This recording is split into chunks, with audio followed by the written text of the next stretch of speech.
I've been writing on a poetry forum for a couple years now. I'm pretty shit at poetry and at writing in general, but it helps me put my feelings into words. My therapist says I need to express myself in healthy ways. I write a poem once a day and send it to my therapist. She likes that I've taken up a form of art. It makes her think I'm trying. Most of my stuff is very cheerful, with a few ranty ones thrown in. I don't want to sound too sane. Sometimes I even put my real feelings in there. I might have started to enjoy it a little. A few months ago, I started reading the poems of user Lady Laura. There are literally only about 30 people who post, and she was new. Her stuff was dark.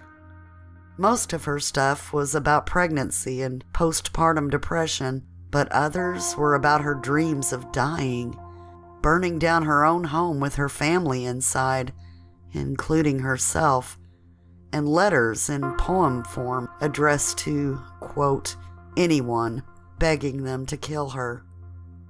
She posted this poem 3 days ago titled Confessions of a Lonely Housewife, and I'm honestly afraid it's real.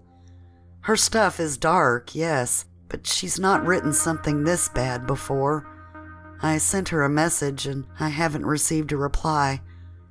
I feel nauseous and dirty just reading it. What if it's real? I quit my job so I could be at home with a screaming baby all day long. My other two ungrateful brats, they fight and whine. They call me fat. My husband cheats. At the office late, I fall asleep knowing he's on a date. He plans to leave me, and I can only hope he takes our kids when he goes. I wash their clothes, I make their meals, but they've never cared how I feel. I wasn't meant to be a mother. I didn't want this life. I wanted another. One late night, I lay on my own. I hear footsteps. My husband's home. I listen closely, wait for the creak of stairs. I'll pretend I'm asleep so he doesn't pretend he cares. After a moment, I hear the baby cry. Great, it's up. I wish it'd die.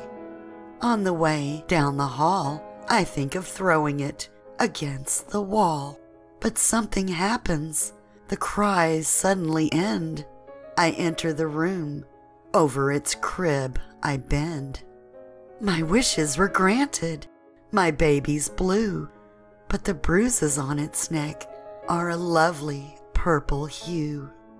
I look upon its silent form. I touch its face. It's still warm. I hear the door shut. I turn to my Savior. I smile so bright, he's confused by my behavior. Dressed in all black, holding my kitchen knife, here at last to end my life. He's upon me, I don't make a sound, until he makes the first cut. Then my voice is found. It's not a scream, more like a moan. Something stirs in me, a feeling I've never known.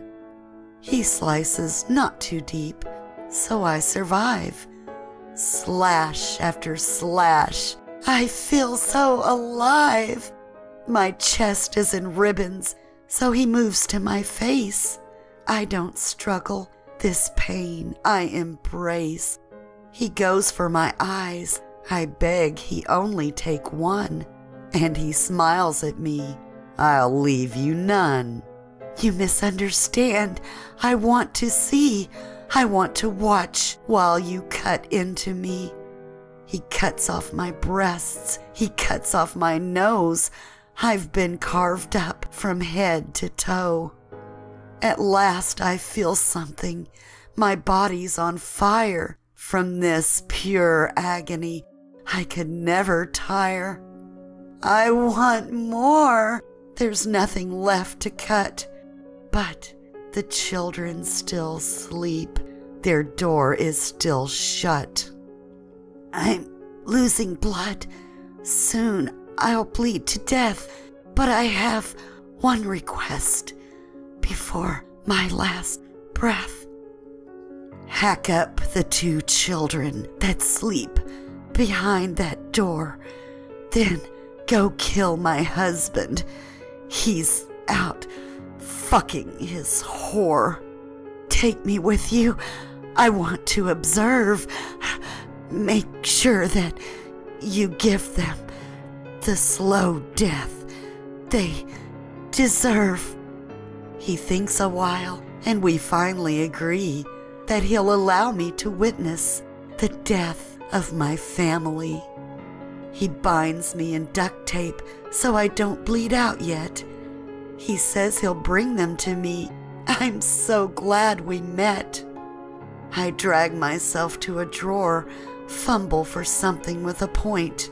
These scissors will do. They won't disappoint. He has them now and drags them to me. I take a stab at them, grinning with glee. They screech like rabbits, but I continue to stab. Do you still want to make fun of my flab? The littlest has died, but the eldest endures.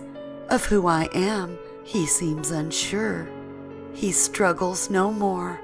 I whisper in his ear, "Go to sleep now, darling. Mother is here." I laugh at his horrified expression. He begins to slowly slip away. And now it's time for husband to play. Mystery murderer helps me into the car. Without his help, I wouldn't get far. As we drive, I say, "Thank you for this." I'm hard to understand, but he gets the gist. Now that we're here, he carries me in. We find my husband in the middle of his sin. Balls deep in his coworker, my murderer rips them apart. He binds them to chairs and carves out her heart.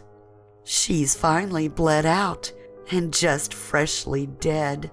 He looks at my husband while he face fucks her head.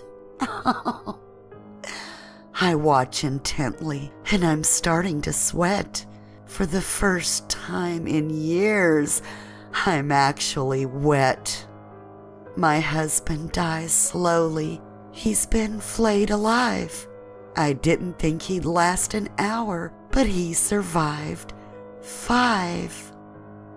My name is Laura, and I hated my life, the worthless, monotonous existence of being a wife. I grew so numb after years of misery. The only thing that revived me was something so grisly. Oh, my angel has to go. I tell him goodbye, and after I type this, I'll lay down to die.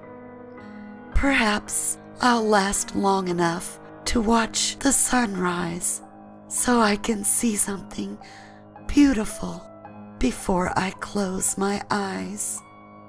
And when I open them again, it will be in hell. My time draws near, so I bid you farewell. If anyone has heard anything about a violent murder recently, please let me know. For some reason, I have to know if it's real.